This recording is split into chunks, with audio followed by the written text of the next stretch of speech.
Brian. And I'm Logan. And this is Tops. Yep. And this is Bottoms. And this is Middles. Everyone was very adamant on Middles being in the video today. So this is Middles. There he is. And this is Stops, our new sweet special boy. He's like Pops, but he's pink and Super he's perfect. cute. He's great. We love him. Everyone make sure you welcome Stops. And I'm going to put him over here. There he goes. And we're fresh cards! Yay! Wow! Hi friends, happy Wednesday. We're halfway through the week. I hope you're happy to be here.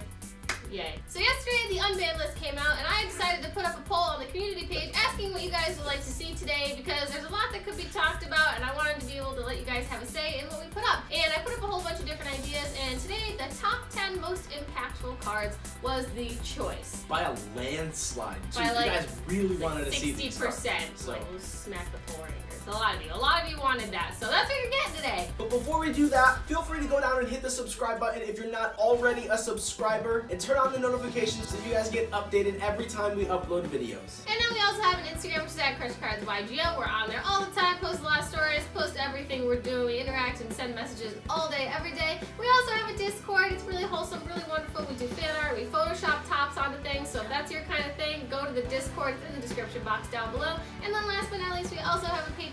If you want to further support the channel like the lovely angel you are, you can totally check that out. We have amazing benefits and it's a darn good time. But anyway, with that being said, hi, welcome back from the unblurred screen. Be sure to let us know throughout this video what your top 10 most impactful cards are. If you have other choices that we forgot, please let us know because we definitely will forget because we never remember any of the cards we want to talk about. This list was really hard for us to come up with too. Like this was like, it was difficult because we didn't know if it was going to be like the cards that defined the meta or the cards that combat the meta. Yeah. So we decided to lean more towards the second option just because everyone knows what Needle Fiber does. Everyone knows what Cross plays. Yeah, so we did impactful in terms of like cards that could impact the player base who's playing like meta decks right now or playing all of the like Needle Fiber or Eldritch or Adamant Spader. So we're talking about impactful cards that will impact those decks and those combos and those things. So coming in at number 10, yesterday, as Logan said, the Unbanlist gave us 3 Multi-Faker. Now, at the time of recording, we don't actually know if Altergeist is going to see a big bump in the metagame, or if it's just going to be another rogue deck that got a little boost with 3 of its main ace monster. However, our number 10 pick is Lightning Storm. Lightning Storm is just one of those blowout cards that just destroys all back row or all face-up attack position monsters. It is currently like $130, $140 card, I think. It's very budget. Yeah, very budget. But that being said, it is a really, really powerful card, and if you go up against a back row deck, it can realistically just be a blowout. And Lightning Storm is really good against a lot of decks right now. I mean, for combo decks, you can wipe out their attack position monsters. Other back row decks like Eldritch or Guru, are people playing that right now? You can take out their back row.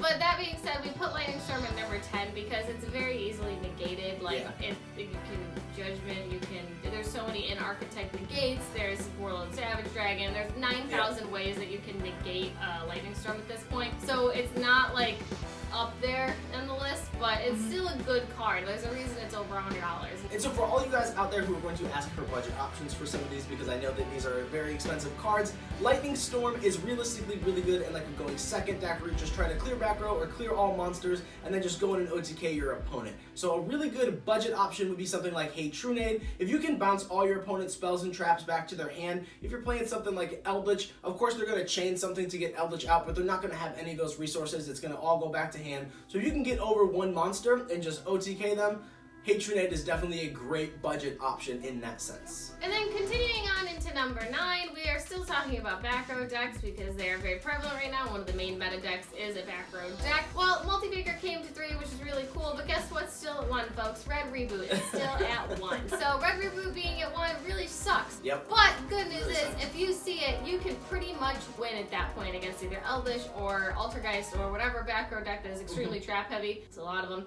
Even like a lot of rogue decks nowadays play a lot of back row. Like Magical Muskets is a back row deck, Guru is a back row deck, so. Yeah, so I mean, it sucks that it's only 1 copy at this point. Like, it's not great. But if you see that 1 copy, you can win. Yeah. Like, if you can see that 1 copy, play it effectively and shut your opponent down for the turn. You're playing for free because they can't do anything. So Reboot's really strong. Even if it's only at 1, that card is almost its own win condition at this point. It's almost sacky because every deck isn't playing back row right now, and because it's not like super hardcore. Like it's a good card. I don't know. It's Reboot. And then coming in at number 8, as Logan said, for our number 10 or number 9 slot, they can easily be negated, but number 8 are cards that cannot be negated. So the fan base likes to call these spell speed 4s, or just cards in which can't be responded to. So our list was like Super Poly, Access Code Talker, Magical Meltdown. There it is, that's the one. Just cards that your opponent literally can't respond to because those cards are so busted. So cards like Super Poly are literally just board clearing cards that your opponent can't respond to. Access Code Talker, they can't respond to the attack gain, so even if they do have some sort of like response to other things, it's still realistically like a 43 or a 5300 beater, and they can't respond to its popping effect by banishing link monsters. Like, it's just board clearing, it's crazy. Yeah, Super Poly's always been a strong card. Like, Super Poly's still a 3, amazing. Like, Super Poly is a great card. There are so many targets out for right now. There's a target for virtually every deck at this point. Like, Super Poly is such a good tool. And while we're here, speaking of probably one of the best and most underrated Super Poly targets, we're going to put it up on the screen over here, is that little, I don't know his name, but the little Adignister dude. The Earth Golem. Earth Golem Adignister. It is 1 Cybers monster and 1 Link monster. So if your opponent ends on an Appaloosa and an IP, just got rid of 5 interruptions. Bye. Super good. Super Poly. And then Magical Meltdown, just to clarify, yes, you can respond to Magical Meltdown itself, but you can't respond to, due to Magical Meltdown's effect, you can't respond to the fusion summoning of any fusion monsters, which is crazy. Whack, and that's a really, like, people have always had an issue with Meltdown at the card, so Meltdown, that sucks. It's crazy. But yeah, spell speed 4, that's our number, what, 8? Number 8? Yeah. Okay, cool. Moving on. And then number 7, we have hand traps. And these are the more generic hand traps. We have 2 different kinds of hand traps for this video. But we are talking about the generic ones first, like Impermanence, Ash Blossom, Ghost Mourner, like the typical hand traps that we all know and love very deeply. These aren't necessarily like game-ending hand traps. These are more like hand traps that your opponent can play through and still combo off. But if you manage to hit them early enough in their combo, it might stall them completely, depending on their hand, depending on the state of things. So the generic hand traps themselves are still really strong. They come in and out of the format a lot, depending on just how viable they are. Like, sometimes Ash is really great, sometimes Ash is meh. The Ghost Mortar girl is all of a sudden really good when everyone thought she was gonna suck. And Permanence is always a good card, but you know, it's hard with hand traps. They just kind of come in and out. But you can stall your opponent really well, and it forces your opponent, now that they know you're playing the hand traps, that they have to set up either a negate immediately so that they can negate your hand trap, or they just have to set up more negates in general in order to continue to play through what you're going to stall them with. So it just kind of forces more resource play. And then branching off into that, we are going to go right into our number 6 pick, which is still hand traps, but as Logan said, number 7 was more generic hand traps, whereas number 6 are just blowout hand traps. Cards like Dimension Shifter, Nibiru, and we can argue that Lancia is also one of those cards. Nibiru is a board wiping card. If you time the Nibiru correctly and your opponent doesn't have an answer, they're left with the token on field, and if you can clear the token, you can just go right through and OTK them. Or if your opponent is already set up a board and they have nothing to stop the Nibiru, you can just clear their entire board. It's a really, really strong card. It definitely is a skillful hand trap because a lot of people can play and do play around it, but if you get that moment where you time it in the most opportune time, Nibiru is just a blowout card. And then for Rogue decks, Dimension Shifter is really, really strong because it shuts off the graveyard, everything until your next turn is banished instead of going to the graveyard, which is nuts. It's fantastic. That's such a borderline floodgate of its own, and most decks rely in the meta on their graveyard at this point. So if you can stop them from even using it, they're just gonna kind of sit there like, what are they gonna do? They're not gonna combo off and start sending resources to your grave because they're gonna lose them. They're not gonna do anything. They'll probably set past. Like, Dimension Shifter shutting off graveyard access is real, like, it's really underrated. Yeah. Really underrated. Yeah. I play it in Manju, and it's a going second deck, and as a rogue deck playing that against meta, it's such a blowout, and it's so strong because then you're securing your own hand as the rogue player, and you kind of can get that advantage because, you know, the rogue deck is usually the underdog against the meta deck right now. But it's just a really great blowout of its own. I think Dimension Shifter is still kind of slept on. I love that card. I think it is fantastic. If you can open it, it's great, but then mid-game it's a dead card. So, but if you open it, it's a good time. It's really good for discarding too if you like have discarded. Yeah, so you can just get rid of it. So, And then our last one for this section is Lancia. Once again, Lancia can kind of fall in between this and the previous, but Artifact Lancia does not allow banishing, and if you play a deck like Eldritch that recurs all of their resources by banishing 2, 3, 4 cards in the graveyard to reset, if you don't allow them that access and you can just Lancia them in their main phase and so they can't banish to set anything, you basically just won the entire game because now they don't have any more resources or they have limited resources. Against Adamancipator, it's really good because it doesn't allow them to utilize their Block Dragon effect. So once again, it's not something that completely stunts every single deck, but against the right decks timed at the right time, Lancia is a complete blowout. Shutting off the graveyard in general is just a big blowout right now. We'll talk about some other cards that shut off the graveyard and really ruin Adamancipator and Eldritch Stay and Talon and every meta deck.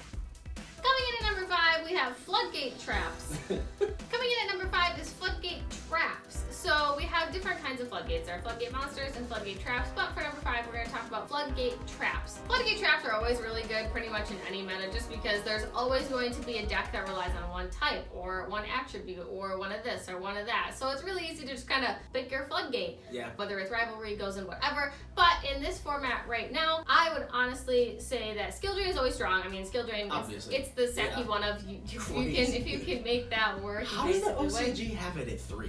Like, how is that okay? Yeah, is that functional? Do people have fun with that? And then there can be only one, or TC Boo. That card sucks. It's really miserable. It doesn't allow Eldritch to even activate their trap cards if they have Eldritch on field because they're all already zombies and you can't summon. Just cry. Yeah, it's Tick Boo is a really good card. It's super frustrating, especially against this meta. Like, I mean, it's great because it works really well because it's all zombies, it's all rocks, it's all cybers. Like, yeah, like even the lower tier decks, like Dinosaurs, Salamangreat, like oh my god, Dinosaurs can't play. It's miserable. Crazy. So if you hit them early enough in combo, they hit combo. Yeah, it's really good. TC Boo, fantastic. Blowout Floodgate. Summon limit is pretty good right now too. Eldritch doesn't really summon a lot per unless turn. It's the combo version. Yeah, yes. If you're playing the control Eldritch, it's fine, but a combo Eldritch, it pretty much stops it altogether, which is great. I mean, most decks right now are playing combo heavy just because it's really free right now with Noodle Boodle. So against Adamancipator,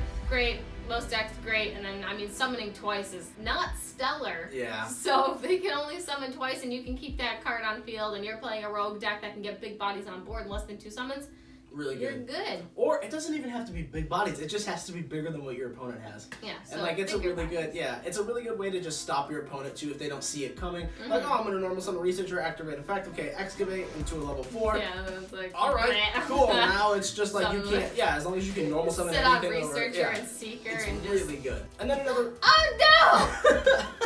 Oh, that was. And then coming in at number 4, we have Floodgate Monsters. These are a completely separate realm of floodgates. They still function as the same thing, but you have cards like VFD or True King of All Calamities, which literally basically doesn't allow your opponent to play. You have other cards like Abyss Dweller, which is kind of like a dimensional shifter on legs. It doesn't allow access to activated effects in the graveyard. We also have the Buster Dragon, Buster Whelp Lock, which literally denies your opponent access to the extra deck. And then lately with all the online play, we've been noticing that the barrier statues are becoming really relevant. They're pretty old cards, they've been out for a while, but they suddenly are a very new tech that is actually proving to be a floodgate of their own because they basically lock your opponent out of special summoning, whether it's the wind one or the water one, which are the 2 most prevalent ones right now. They literally stop your opponent from playing because they probably don't have a lot of wind and water targets in their hand.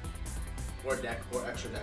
Crazy. Especially in the meta. Like in the meta, free. Oh, okay. Free. Yeah, so good luck. And then last for the floodgate monsters, we have Herald of the Arclight, which is its own right. It's just a very easy floodgate to get out. This card is nuts. It's a level 4 sync, and you literally just can't use the graveyard. Everything that's sent from the hand or main deck is banished instead of going to the graveyard. Bummer! And it's an omni-negate. Yeah, and it's still an omni-negate. The card is so well thought out. Like, it's insane. It's so free. Yeah, it is so easy. It's just a level 4. Like, it's not hard to get out with a level 1 tutor and level 3. And like, okay, here it is. Oh, Link Cross. Oh, Jet Synchron. Oh, Metal Marcher. Oh my god, there it is. Yeah, it's kind of scary how easy it is to get that card out, and just then your opponent has to deal with that. It's pain and blah.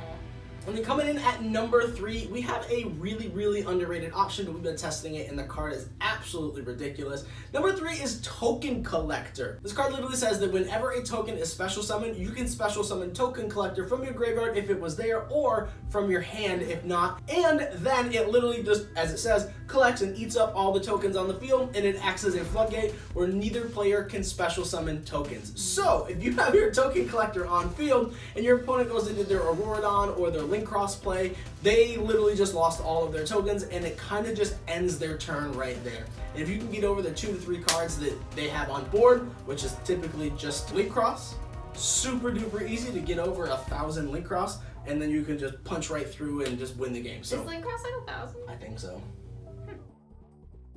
So yeah, Token Collector in and of itself is a really underrated spicy tech right now that we are both citing. It is super duper good, and against most meta decks right now, I think every meta deck is using the token strategy to kind of just spam the board and set up multiple gates. Why wouldn't you be? Like, especially now with needle fiber and everything, like being free.